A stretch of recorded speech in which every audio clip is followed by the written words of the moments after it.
Good afternoon and happy Saturday. Oh, it's actually 11 o'clock, so we're going to call this midday. Good midday and happy Saturday.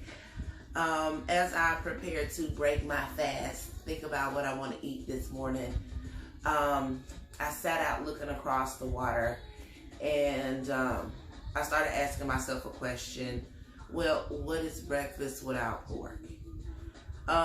And yes, people, there's chicken biscuits and chicken and waffles and of course steak and eggs.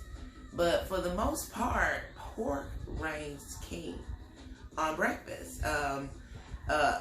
With sausage links, sausage patties, bacon, ham, pork chops even for breakfast. Biscuits and gravy wouldn't be biscuits and gravy without the sausage and the biscuits and gravy. So as I think about what I want to eat and continuing to move towards a lighter, healthier, I tend to eat what I want all summer and then diet all winter. It's a habit. I keep myself between a size 16 to a size 20 being this way. But off on a tangent. I get to think about how many dishes incorporate pork with breakfast. And if you want to eliminate pork out your diet, where are the other proteins that you even want to eat or you think about with breakfast? Maybe shrimp and grits, but that's brunch. So in my mind, I only think about shrimp and grits on a Saturday morning like today, or a Sunday morning fancy out of church. That's more a brunch item than breakfast, like everyday breakfast. What is everyday breakfast without pork if you're not eating cereal? If you're eating a hot meal, if you want something hearty, and you can say eggs, but to me, eggs is a protein, but to me, eggs is a side to the to the bacon and the sausage. So as you cut those calories, consider your egg as your meat, and think about breakfast without pork. But it's quite difficult in my mind, because even if I wanted a breakfast sandwich, going outside the box of Monte Cristo, it's gonna have ham on it. Croque Madame, it's gonna have ham on it, and an egg, and some gravy, biscuits and gravy, sawmill gravy, sausage gravy, or bacon gravy, and gooey gravy. See how breakfast goes? Breakfast is a high calorie, stick to your meal, stick to your ribs meal, you know, and again, it's like, this is where the other white meat does its thing. I mean, what is breakfast without pork? It's missing something. Chicken and waffles, and I've said it before, you can block me if you want to, you can unfriend me, you can debate me. I think chicken and waffles is overrated. Yes, it is good, but the way people hype it up and the way people talk about, oh my God, chicken and waffles is brilliant. Okay, it's chicken and waffles, you guys. Back it up a bit. So, and especially being that the concept is really starting to spread, and I guess growing up south, when you've seen chicken and waffles before, now chicken and waffles is everywhere and everybody's got a version. Especially when they get to doing silly stuff with the waffles, like red velvet cake waffles. Y'all stop that. No, I mean, it's good. I ain't gonna lie, it's good. I'm not hate, but they would call that a hating. But like, it's like you get to doing so much to make something that is simple, complex. You're doing too much. You're doing too much to chicken and waffles to make it brunch, you know. And that's my note about that, because and I think that chicken and waffles, people do so much to it, trying to find an item that's not pork for brunch to serve, because steak and eggs is limited to steak and eggs. You don't want to give someone a big steak for breakfast. A nice petite sirloin, a nice small filet, you know, prime rib on brunch. But other than that, steak and eggs on a nice biscuit, or on a what they call the things, English muffins. Again, thinking that's more brunch than breakfast. But you know, what is breakfast? Even when you get to thinking omelets, what you want on it? You want it chunks. You want some ham in it. You know, it's country ham for breakfast. Ooh, with the good eye ring in the middle. and that red, what's that, red gravy? You know, the gravy that you make with the sausage from the ham. That stuff smacks right on top.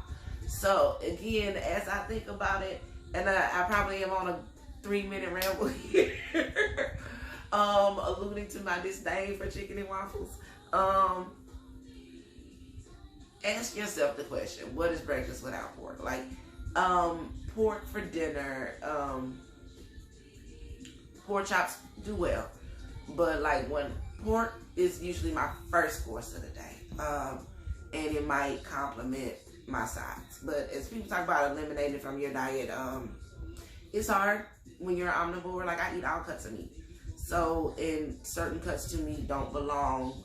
Like turkey. Turkey to me, turkey bacon will never be bacon. Like, and so even when you try to imitate pork in the breakfast, and that's what you do. What you do is, oh, turkey sausage. But what is sausage? I mean, well, in our minds, what is sausage? Because of course you can make sausage out of any meat.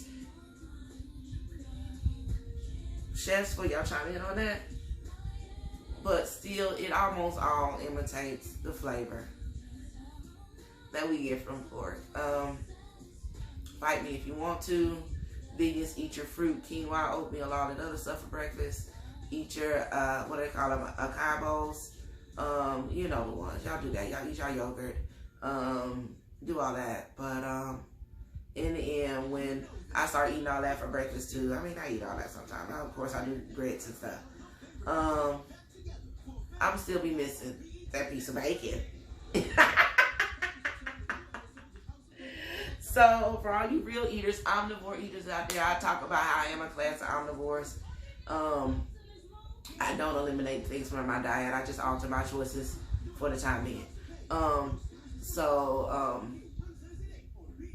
When I want, you know. But as y'all follow me through this lifestyle through the winter, winter fluff is always hard to maintain, keep off. So I actually go super healthy mode by Christmas. It's like, good God, you're really eating a salad. Yes, I am. But the rule of thumb is that summer bodies are made in the wintertime. And right now I'm a nice size 20, pushing 22. So I want to be back down in them size 16 pants in no time. So again, off on a tangent. I hope you ask yourself that question. What is breakfast without pork? Pork is king. Pork reigns king. Bacon belongs in everything, even vegan food. Nah, I'm just playing. Oh God, oh my God, I probably gave somebody a damn heart attack. I have never ever, oh my God, in life, never ever, will never ever compromise the integrity of vegan food.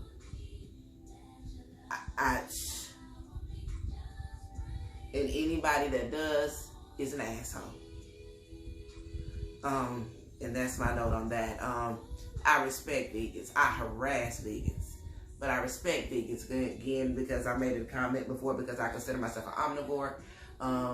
If it is natural, made by God, if it grows, if it comes from a seed, I'm going to eat it, or at least taste it. No animal, for the most part, is safe. I ain't going to eat your cat, but let the world in tomorrow. Fluffy's in trouble. Okay?